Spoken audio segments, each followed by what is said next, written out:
Graça e paz, irmãos e irmãs. É muito bom ter você aqui. Vamos ao estudo sobre o ser de Deus. Muito obrigado por sua audiência. Mas antes, se você gosta de vídeos sobre a Bíblia, inscreva-se no nosso canal e ative o sininho e deixe o seu like. Isso nos ajuda muito a continuarmos trazendo conteúdo de qualidade. E não se esqueça de compartilhar esse vídeo com os amigos e familiares. Agora, vamos ao conteúdo. Vamos explorar os fundamentos teológicos da doutrina da Trindade neste vídeo. Começamos por entender os conceitos de essência e pessoa.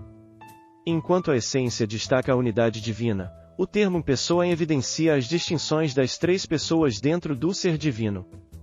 A palavra natureza tem sido fundamental para desvendar os mistérios da Trindade. Apesar das distinções, as três pessoas divinas estão intrinsecamente ligadas por uma única vontade, mente e poder. É importante compreender que Deus é tremendo e incompreensível para a mente humana. Vamos nessa jornada de compreensão. O ser de Deus, parte 11. Fundamentos teológicos da doutrina da Trindade. O significado de essência. A palavra natureza tem sido a mais comum e constante para designar a essência divina, e isto tem a ver com outra palavra usada pelos teólogos: subsistência.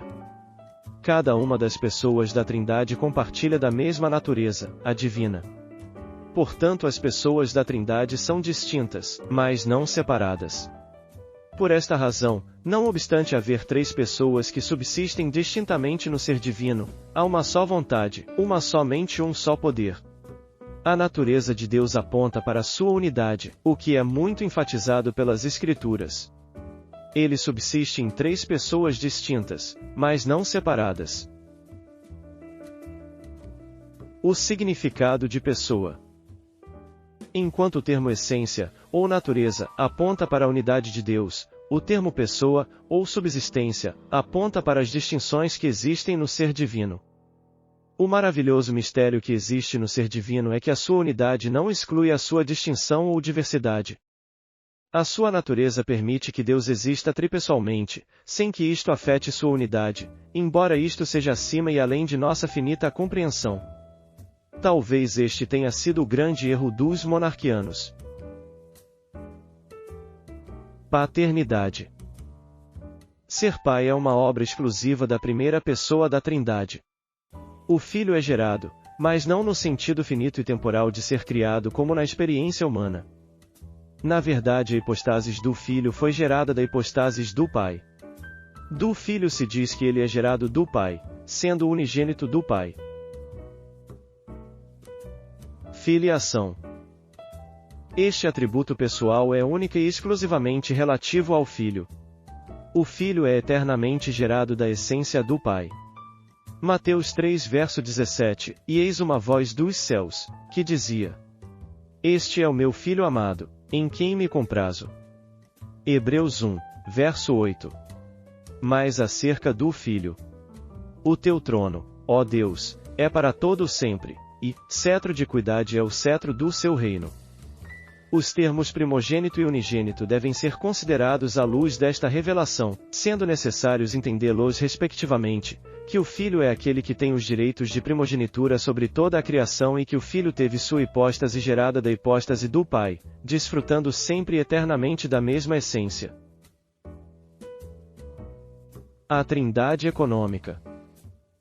A palavra economia diz respeito ao modo como as coisas são feitas pelas pessoas da Trindade. Embora as três pessoas coessenciais trabalhem como uma unidade, elas possuem um modus operandi que é próprio e exclusivo de cada uma. O Pai sempre age através do Filho e do Espírito. Desta forma, o Pai é a fonte de atividade, que opera dentro de si mesmo e por si mesmo. O Filho é o meio pelo qual o Pai trabalha, que opera não por si mesmo, mas faz todas as coisas a mandado do Pai. E o Espírito é o limite de atividade, que opera não de si próprio, mas faz o que é do Pai e do Filho. A questão da subordinação de função. O Deus triuno trabalha de forma que cada uma das pessoas faz uma obra e nelas o Filho e o Espírito estão numa função de subordinação, para que os decretos de Deus sejam cumpridos. É característica do Pai estar em uma função de comando e de direção que o próprio termo lhe confere. A subordinação do Filho ao Pai. João 4 verso 34.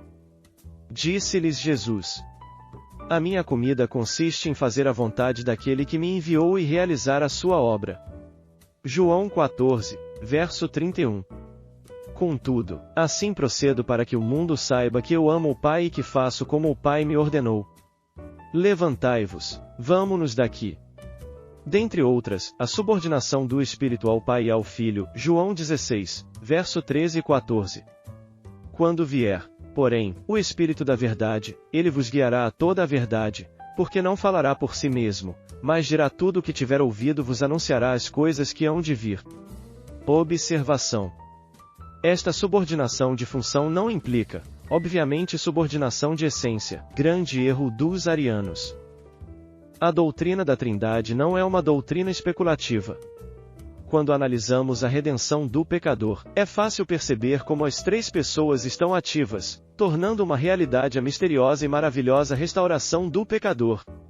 Este percebe, na sua miséria, que houve a necessidade de uma pessoa divina que resolveu salvá-lo, elegendo-o para a vida. Também percebe que o Deus ofendido providenciou outra pessoa divina para satisfazer suas exigências por causa das ofensas do pecador. Percebe ainda que há a necessidade de uma terceira pessoa divina para santificar pessoalmente a sua vida, a fim de que possa desfrutar da plena redenção planejada pelo Pai e assegurada pelo Filho.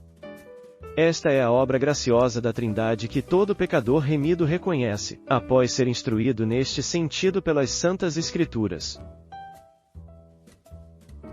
As três pessoas, o Pai. É a primeira pessoa e é claramente revelado em toda a Escritura. A divindade do Pai não é superior à do Filho nem à do Espírito Santo, contudo há certa subordinação de função das duas outras pessoas a ele. O Filho. Desde o começo, dentre outros, o livro do profeta Isaías, capítulo 9 verso 6. Porque um menino nos nasceu, um filho se nos deu, o governo está sobre os seus ombros, e o seu nome será Maravilhoso Conselheiro, Deus Forte, Pai da Eternidade, Príncipe da Paz. Sob inspiração divina, está apontado para o nascimento do Messias que haveria de vir. Deus Forte, o Filho é chamado de Senhor que possui e governa todo o universo. Maravilhoso Conselheiro, é tarefa de ordem pastoral daquele que conforta, anima e encoraja as pessoas na hora do desânimo, tristeza e fraqueza. Pai da Eternidade, com o Pai, ele é o gerador das coisas eternas, como a vida e suas bem-aventuranças.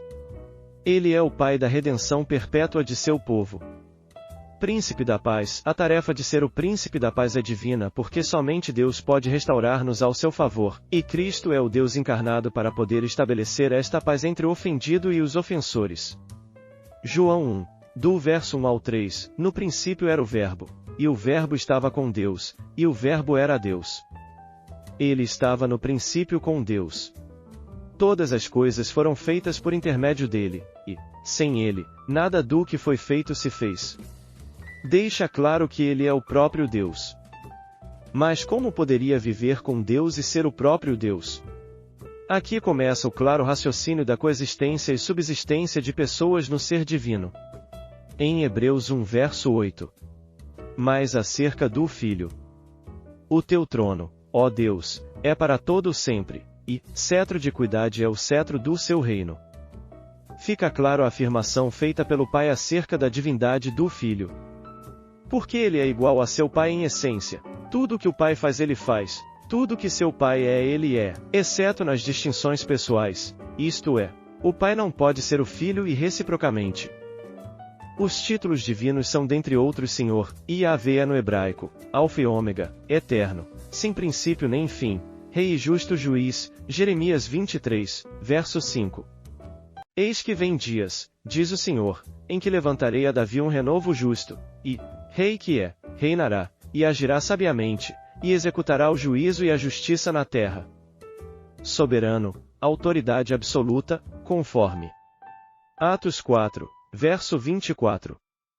Ouvindo isto, unânimes, levantaram a voz a Deus e disseram: Tu, soberano Senhor, que fizeste o céu, a terra, o mar e tudo o que neles há. Ele é aquele que ressuscita fisicamente, João 5, verso 28 e 29. Não vos maravilheis disto, porque vem a hora em que todos os que se acham nos túmulos ouvirão a sua voz e sairão. Os que tiverem feito o bem, para a ressurreição da vida, e os que tiverem praticado o mal, para a ressurreição do juízo. Espiritualmente, João 5 verso 21. Pois assim como o Pai ressuscita e vivifica os mortos, assim também o Filho vivifica aqueles a quem quer. Exerce a função de juiz, João 5 verso 22. E o Pai a ninguém julga, mas ao Filho confiou todo o julgamento. É o Criador do universo, perdoa pecados, prerrogativa unicamente de Deus, reina sobre o universo, recebe adoração divina, Mateus 14 verso 33, e os que estavam no barco o adoraram, dizendo: verdadeiramente és Filho de Deus. Recebe oração dos homens, Atos 7 verso 60. Então, ajoelhando-se, clamou em alta voz: Senhor, não lhes imputes este pecado. Com estas palavras, adormeceu. Dentre outras. Obrigado por assistir até aqui. E não perca a continuação sobre o estudo, o Ser de Deus, no próximo vídeo. Graça e paz, irmãos e irmãs.